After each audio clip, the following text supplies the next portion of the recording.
પ્રભુ, કલયુગનો અંત ક્યારે આવશે? પાર્થ, કલયુગનો અંત નજીક છે. કલ્કી પુરાણમાં અને ગુરુ પુરાણમાં એવી વાતો લખાવવામાં આવી છે કે જે તમારા રૂવાટા ઊભા કરી દે છે. કલયુગના અંતની કલ્પના જ માત્ર કરતાં જ મનુષ્યનું મન ભય અને આશ્ચર્યથી ભરાઈ જાય છે. આ યુગ એટલે ભયાનક હશે કે તે તમારા હૃદયને ઝંઝોડીને રાખી દેશે. પરંતુ આ કોઈ કાલ્પનિક કહાની નથી, પરંતુ કડવી હકીકત છે. આ પવિત્ર ગ્રંથોમાં લખાયેલી વાતો આપણને આવનારા સમયની ભયંકર સત્યતાથી પરિચિત કરાવે છે. તેથી જ વિદ્વાનો વારંવાર કહે છે કે આ શાસ્ત્રોનો અભ્યાસ માત્ર આસ્થાનો વિષય નથી, પરંતુ એક ચેતવણી છે. તેથી આપણે વર્તમાન સમયમાં આપણા આચરણમાં સુધારો કરી શકીએ. આજે આપણે આ વિષયોને વિસ્તૃત રીતે સમજીશું અને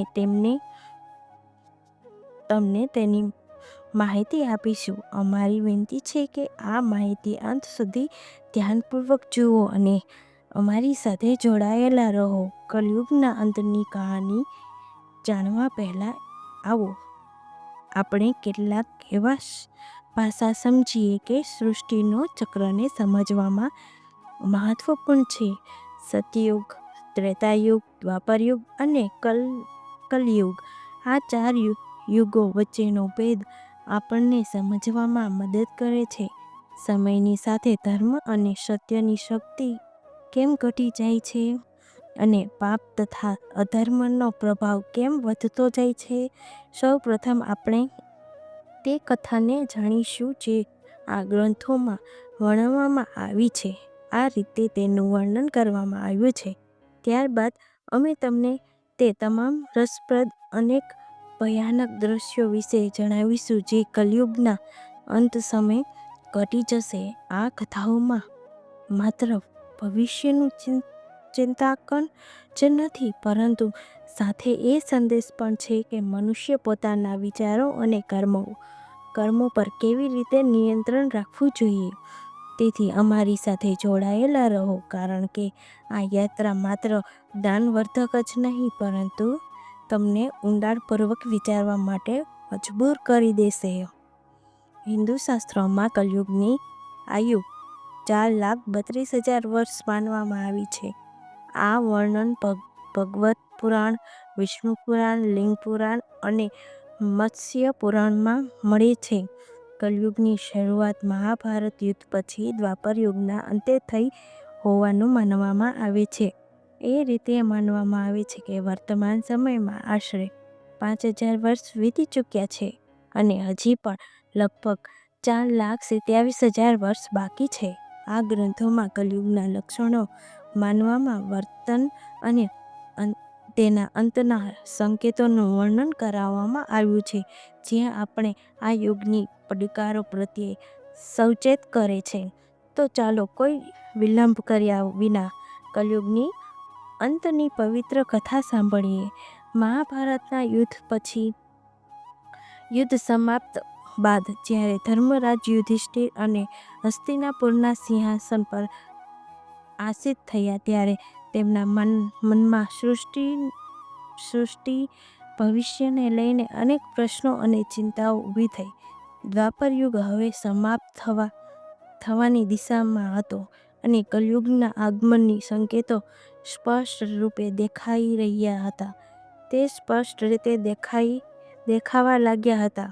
યુધિષ્ઠિરને આ ભય સતાવી રહ્યો હતો કે આવનારા યુગમાં માનવ જીવનનું સ્વરૂપ કેવું હશે, ધર્મની સ્થિતિ શું રહેશે અને સત્યનું શું થશે. તેમના મનમાં આ પ્રશ્નો પણ ઊભો થયો હતો કે શું આવનારા લોકો ધર્મ અને અધર્મ વચ્ચેનો ભેદ સમજી શકશે કે પછી માત્ર મોહ અને લોભમાં ફસાઈ જશે. આ ચિંતાઓનો ઉકેલ મેળવવા માટે તેમણે પોતાના 4 ભાઈઓ ભીમ, અર્જુન, નકુલ અને સહદેવ સાથે ભગવાન શ્રી કૃષ્ણનો પરામર્શ કરવાનો નિર્ણય કર્યો. યુધિષ્ઠિરે પોતાના ભાઈઓને બોલાવ્યા. અર્જુન, જે હંમેશા યુદ્ધ માટે તૈયાર રહેતા હતા, નિશ્ચિત સ્વરમાં પૂછ્યું, એ મોટા ભાઈ, તમે એટલા વ્યાકુળ કેમ છો? શું કોઈ શત્રુઓ હસ્તિના પર આક્રમણ કરવાનો દુસ્સાહસ કર્યો છે? જો એવું હોય તો આપ આજ્ઞા આપો, હું તાત્કાલિક જઈને તેનો નાશ કરી દઈશ. યુધિષ્ઠિરે ગહેરે શ્વાસ લેતા કહ્યું, હે અર્જુન, હું તમારા પરાક્રમથી ભલી ભાંતિ પરિચિત છું. આ ધરતી પર કોઈ પણ શત્રુ એટલો સાહસી નથી કે હસ્તિનાપુર પર આક્રમણ કરવાનો વિચાર પણ કરી શકે. મારી ચિંતા તો બાહ્ય શત્રુથી નહીં, પરંતુ કલયુગના આગમનથી છે. મને આ ભય સતાવી રહ્યો છે. આવનારા સમયમાં માનવ સમાજ કઈ દિશામાં જશે? ધર્મ અને સત્યની સ્થિતિ શું રહેશે? ભીમ પોતાના મોટા ભાઈને દરેક ચિંતામાં સહભાગી થતા ભીમ બોલ્યા, હે ભૈયા, તમારી ચિંતા અમારા મનમાં પણ ભય અને અનિશ્ચિતતા ઊભી કરી રહી છે. કૃપા કરીને અમને જણાવો કે આપણે સામે કયો સંકટ છે? યુધિષ્ઠિરે ગંભીર સ્વરમાં ઉત્તર આપ્યો, હે ભીમ, તું સાચું કહે છે. એક ભયાનક સંકટ આવવાનું છે. હું કલયુગના પ્રભાવ વિશે વિચારવાનો ચિંતિત છું. તેથી મેં નક્કી કર્યું છે કે આપણે દ્વારકાધીશ શ્રી કૃષ્ણ પાસે જવું જોઈએ. માત્ર એ જ આપણને આ ચિંતામાંથી મુક્તિ આપી શકે છે. બધા પાંડવોએ યુધિષ્ઠિરની વાત સાથે સહમતિ વ્યક્ત કરી. અર્જુને કહ્યું, તમે સત્ય કહો છો ભૈયા. શ્રી કૃષ્ણ આ જ સમયમાં સર્વોચ્ચ જ્ઞાન અને ભવિષ્યદર્શી છે. આપણે તેમની પાસે જવું જોઈએ. ભીમે પણ ઉત્સાહપૂર્વક કહ્યું, હે ધર્મરાજ, હું આપના સાથે જ છું. નકુલ અને સહદેવ પણ તરત જ સહમતિ દર્શાવતા કહ્યું કે આ નિર્ણય સૌથી યોગ્ય છે. આ રીતે બધા પાંડવો દ્વારકા તરફ પ્રસ્થાન કરવા લાગ્યા. દ્વારકાની પવિત્ર નગરીમાં પહોંચતા જ ભગવાન શ્રી કૃષ્ણએ પાંડવોનું હાર્દિક સ્વાગત કર્યું. યુધિષ્ઠિરને તેમના ચરણોમાં પ્રણામ કરતા કહ્યું, હે કેશવ, તમને વારંવાર નમસ્કાર. તમે તો અંતજ્ઞાની છો. દ્વાપર યુગ હવે સમાપ્ત થવા જઈ રહ્યો છે અને કલયુગના સંકેતો સ્પષ્ટ રીતે દેખાવા લાગ્યા છે. હું આ જાણવા ઈચ્છું છું કે કલયુગમાં માનવનો સ્વભાવ અને આચરણ કેવું હશે, તે કયા કર્મોમાં લીન રહેશે અને મોક્ષ પ્રાપ્તિ માટે તેને શું કરવું પડશે? શ્રી કૃષ્ણએ સ્મિત સાથે કહ્યું, હે ધર્મરાજ, તમારી જિજ્ઞાસા અત્યંત યોગ્ય છે. કલયુગના પ્રભાવોને સમજવું માત્ર તમારા માટે નહીં, પરંતુ સમગ્ર માનવ માટે મહત્વપૂર્ણ છે. પરંતુ તેનો ઉત્તર હું સીધો શબ્દોમાં આપી શકતો નથી, કારણ કે તેને અનુભવવામાં માધ્યમથી જ સમજવું વધુ આવશ્યક છે.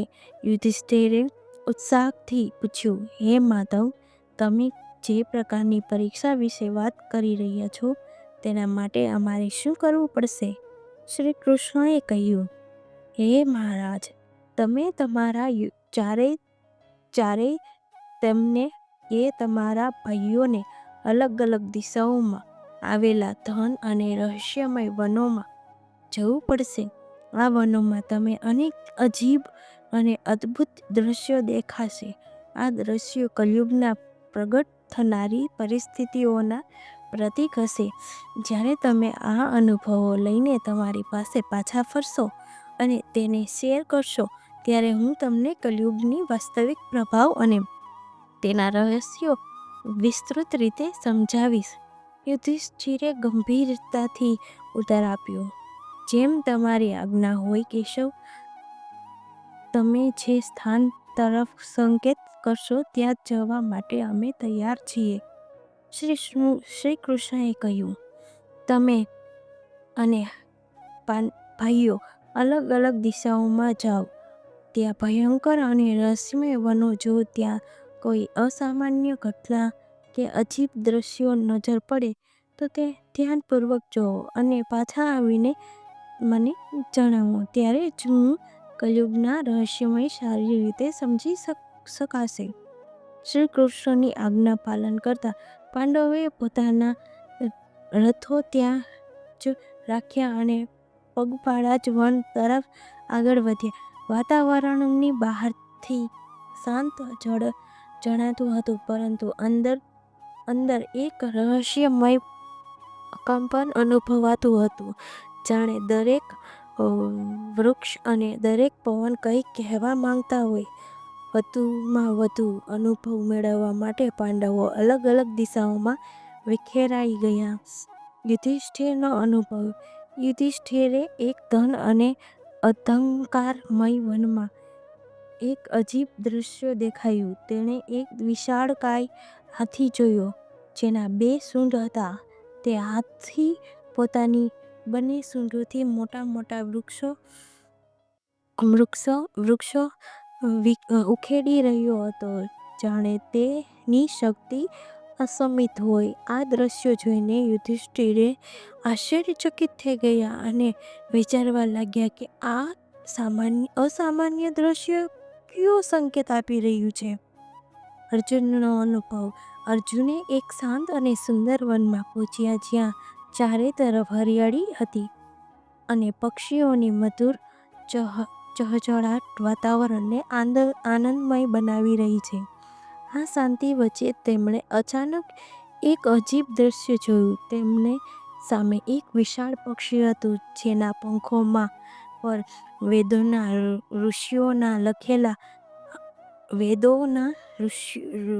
શ્લોકો લખેલા હતા.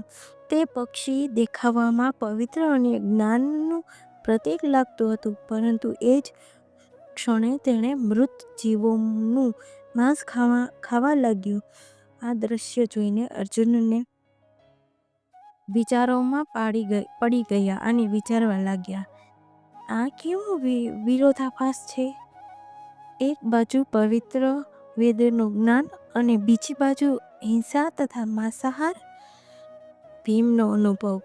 ભીમ એક હરિયાળી ચરાગમાં પહોંચ્યા, જ્યાં ગાયોના મોટા ઝુંડ ફરતા હતા. ત્યાં તેમની નજર એક અદ્ભુત પરંતુ દુઃખદ દૃશ્ય પર પડી. એક ગાયે હમણાં જ એક વાછરડાને જન્મ આપ્યો હતો અને પોતાના માતૃત્વના કારણે તે તેને જોરથી ચાટવા લાગી.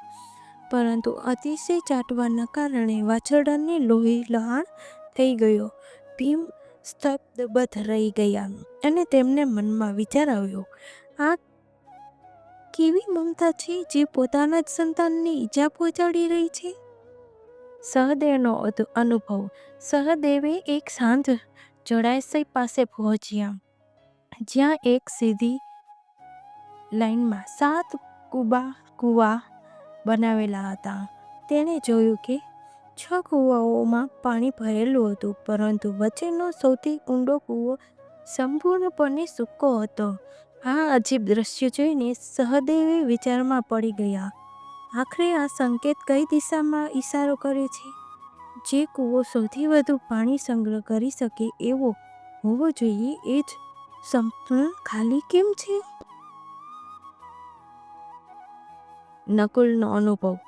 નકુલ એક પર્વતીય વિસ્તારમાં આગળ વધ્યા. ઊંચા ઊંચા પહાડો પર ઘન અને હરિયાળી વૃક્ષોના સુંદર દ્રશ્યો જોઈ તેનું મન આનંદિત થઈ ગયું. પરંતુ અચાનક તેણે જોયું કે એક વિશાળ શિલા પહાડ પરથી લુઢકાઈ રહી હતી.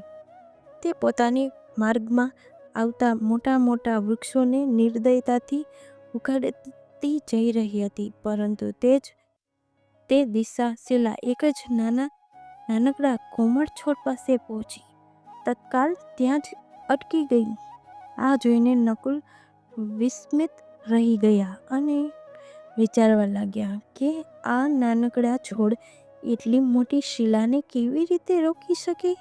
સાંજ થતાં પાંડવો પોતાના અનુભવ લઈને વનમાંથી પરત ફર્યા અને શ્રી કૃષ્ણ પાસે પહોંચ્યા. તેમણે એક પછી એક પોતાના જોયેલા દ્રશ્યોને રજૂ કર્યા. યુધિષ્ઠિરે કહ્યું, પ્રભુ, મેં 2 સૂંઢ ધરાવતો એક હાથી જોયો. શ્રી કૃષ્ણએ સ્મિત કરતા બોલ્યા, હે ધર્મરાજ, આ દ્રશ્ય દર્શાવે છે કે કલયુગમાં શાસકો દ્વિચરિત્રવાળા હશે. ઉપરથી તેઓ ધર્મ અને ન્યાયનો દેખાવો કરશે, પરંતુ અંદરથી પ્રજાનું શોષણ કરતા હશે. બંને તરફથી તેઓ માત્ર પોતાનો સ્વાર્થ જ સાધશે.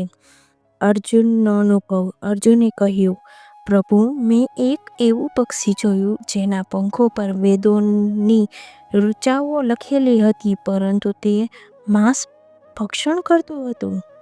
શ્રી કૃષ્ણએ ઉત્તર આપ્યો, હે અર્જુન, કલયુગમાં પોતાને વિદ્વાન અને પંડિત કહેનારા લોકો પાસે જ્ઞાન તો હશે, પરંતુ તેનામાં હૃદય પવિત્ર નહીં હોય. તેઓ વેદો અને ધર્મનો ઉપયોગ માત્ર ધન અને પ્રતિષ્ઠા મેળવવા માટે કરશે.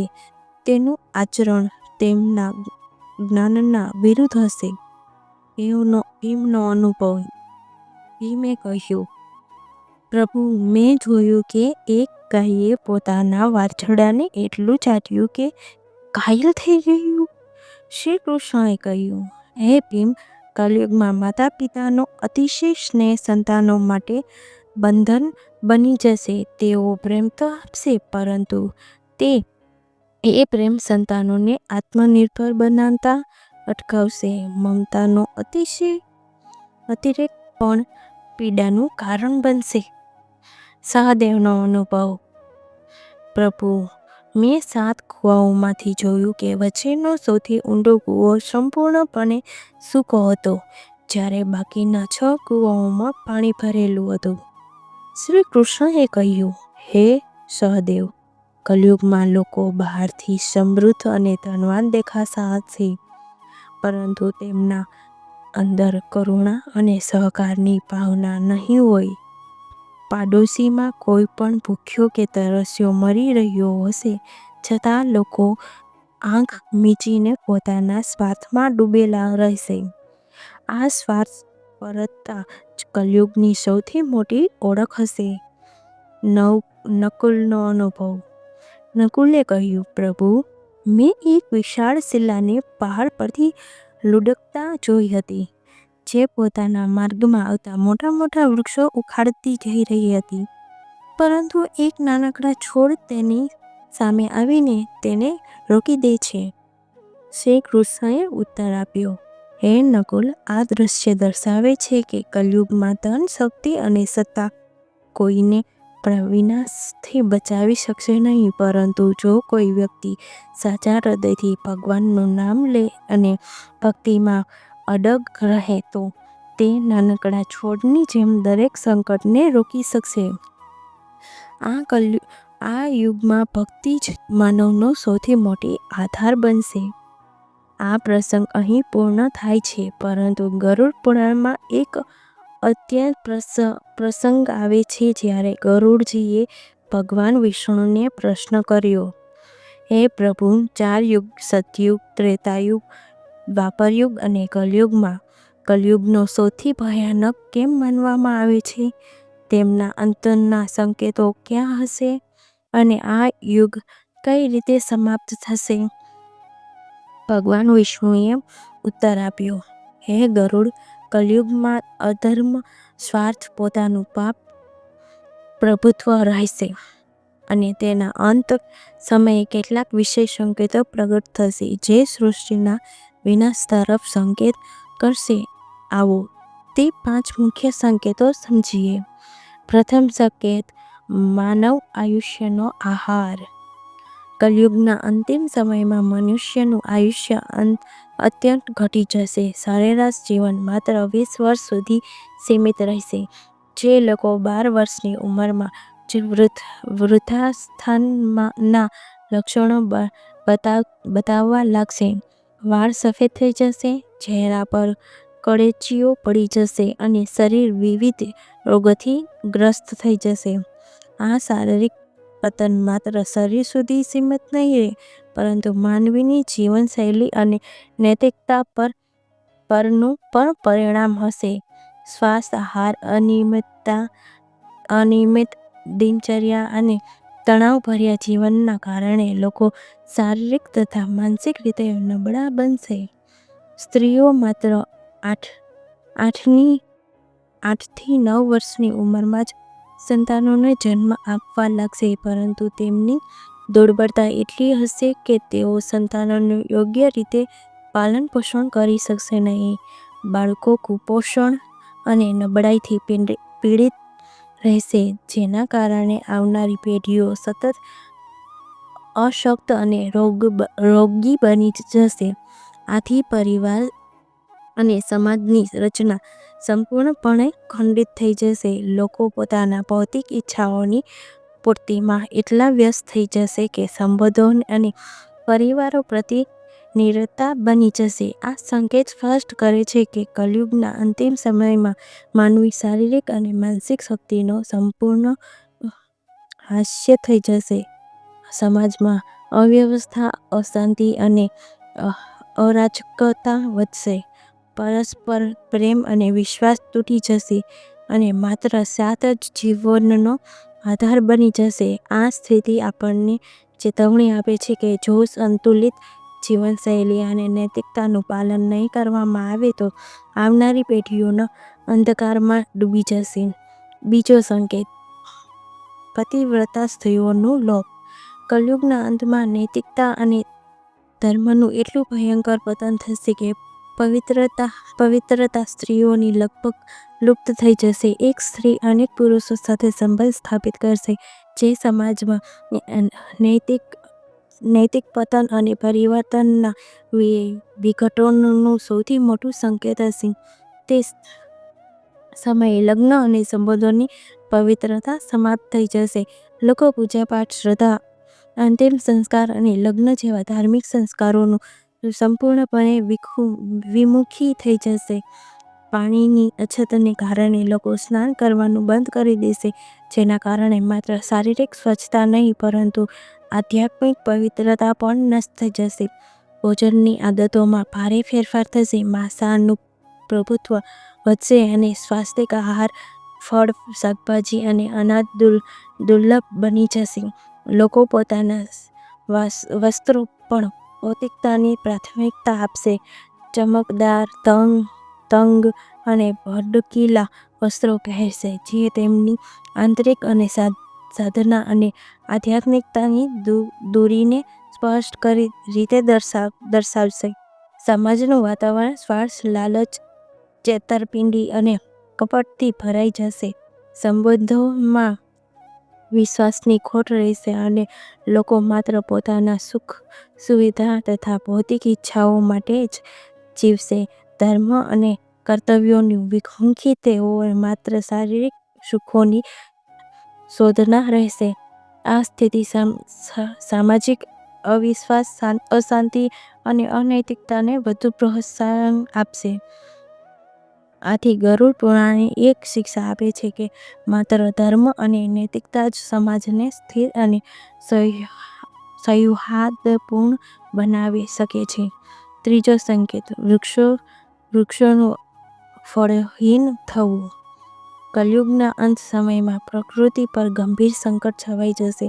વૃક્ષો ફળ અને ફૂલ આપવાનું બંધ કરી દેશે અને માત્ર શમી વૃક્ષો જ જીવંત રહેશે. લોકો શાકાહાર લગભગ સંપૂર્ણપણે ત્યજી દેશે અને માંસાહાર પર નિર્ભર થઈ જશે. ભોજન તામસિક અને રોગકારક બનશે, જેના કારણે લોકો અલ્પ આયુષ્ય જ ગંભીર રોગોના શિકાર બનશે. ગાયોનું પૂજાનું મહત્વ સમાપ્ત થઈ જશે. લોકો તેમને માત્ર દૂધ અને માંસ માટે પાળશે. આ સંકેત પ્રકૃતિ પ્રત્યે માનવીની દરેક બેદરકારી અને અંધાધૂંધી શોષણનું પરિણામ છે.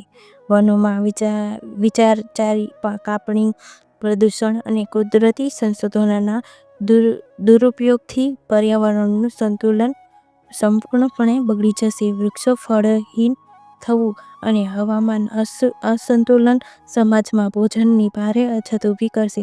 લોકો ભૂખ અને કુપોષણથી પીડિત રહેશે અને આવનારી પેઢીઓની સતત નબળી બનતી જશે. આ સ્થિતિ આપણને ચેતવે છે કે પ્રકૃતિનું રક્ષણ અને તેના પ્રત્યે આદર જ માનવ માટે અસ્તિત્વને બચાવી શકે છે. ચોથો સંકેત, અલ્પવૃષ્ટિ. કલયુગના અંતિમ ચરણમાં વરસાદ અત્યંત ઓછો થઈ જશે. ખેતર અન્નનું ઉત્પાદન લગભગ બંધ થઈ જશે. જે થોડુંક અન્ન ઉગશે તે સ્વાદહીન, રસવહીન અને પોષણ તત્વોને રહિત રહેશે. ફળોમાં મીઠાશ અને રસનો પ્રભાવ રહેશે. લોકો ભોજન માટે, પાણી માટે તડપડશે. તે સમયે માત્ર બકરાનું દૂધ અને એકમાત્ર આધાર રહેશે, જે કુદરતી સંસાધનોના ભયાનક અછતને સ્પષ્ટ રીતે દર્શાવે છે. આ સ્થિતિ સમાજમાં અનેક આર્થિક સંકટને વધુ ગંભીર બનાવશે. લોકો જીવનમાં મૂળભૂત જરૂરિયાતો, ભોજન અને પાણી માટે સંઘર્ષ કરશે. ખેતી અને કૃષિ કાર્ય સંપૂર્ણપણે ઠપ થઈ જશે. પરિણામ, સમાજને દુર્ભિક્ષ, અશાંતિ અને હિંસા વધશે. આ સંકેત બતાવે છે કે પર્યાવરણની વિનાશ અને માનવીની બેદરકારી આવનારા સંકટોના મૂળ છે. ગરુડ પુરાણ આ પ્રસંગ દ્વારા આપણને યાદ અપાવે છે કે પ્રકૃતિનું રક્ષણ, સંતુલિત જીવન અને ધર્મનું પાલન માનવને બચાવી શકે છે. આ પછી ભગવાન વિષ્ણુએ ગરુડજીને આ પ્રસંગ પૂર્ણ થાય છે. હવે આવો જાણીએ કે કલયુગનો અંત કઈ રીતે થશે. કલયુગના અંતને સૌથી ભયાનક સંકેત હશે 7 સૂર્યનો ઉદય. ભગવાન વિષ્ણુ પોતે સૂર્યની અગ્નિમય કિરણોમાં વિરાજમાન થઈ સમગ્ર પૃથ્વીનું જળ શોષી લેશે.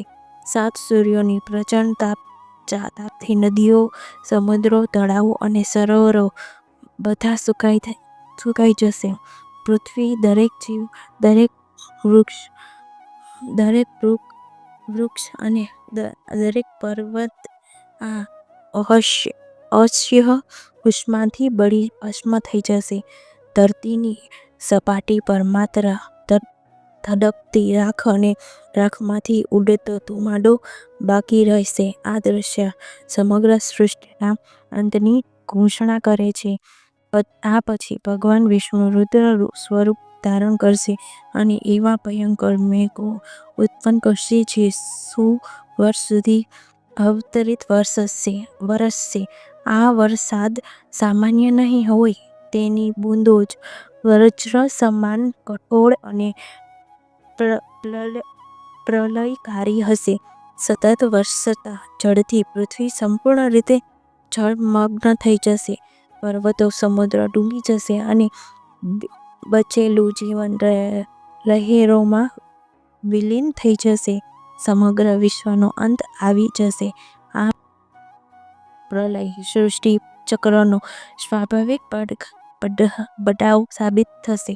એવો અંત જે નવી શરૂઆતનો માર્ગ ખોલશે. જ્યારે અધર્મ, પાપ અને સ્વાર્થ પોતાની પરાકાષ્ઠા પહોંચશે ત્યારે આ સંહાર અનિવાર્ય બની જશે. પરંતુ આ વિનાશ માત્ર નાશનું પ્રતીક નહીં, પરંતુ શુદ્ધિકરણનું એક પ્રક્રિયા છે. ભગવાન વિષ્ણુએ ગરુડજીને કહ્યું, આ અંત એક નવી સવારની ભૂમિકા છે. જ્યારે વર્તમાન સૃષ્ટિ નષ્ટ થઈ જશે ત્યારે પરમાત્મા પોતાની ઈચ્છાઓથી એક નવી, શુદ્ધ અને પવિત્ર સૃષ્ટિ સર્જન કરશે. આ નવી સૃષ્ટિમાં ધર્મ, સત્ય અને આધ્યાત્મિકતાનું પુનઃસ્થાન થશે. ત્યાં માત્ર એક જ પ્રાણીઓ સાથે સ્થાન પામશે જેમણે ધર્મ અને સત્યનું પાલન કર્યું હશે. આ સંદેશ આપણને શીખવે છે કે પરિસ્થિતિ કેટલીય વિકટ કેમ ન હોય, ધર્મ અને સત્યનો માર્ગ ક્યારેય છોડવો નહીં, કારણ કે આ જ માર્ગ આપણને પ્રલય અંધકાર પછી આવનારી નવી સૃષ્ટિનું સ્થાન આપે છે અને આપણા જીવનમાં સ્થાયી બનાવે છે.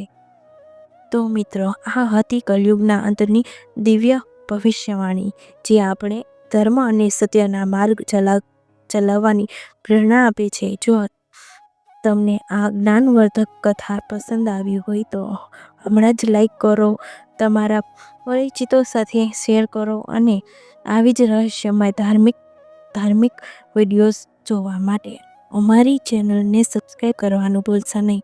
અને હા, જો તમે પણ ભગવાન પર વિશ્વાસ રાખતા હોય તો હમણાં જ કોમેન્ટ બોક્સમાં સમગ્ર હૃદયથી લખો, જય શ્રી કૃષ્ણ.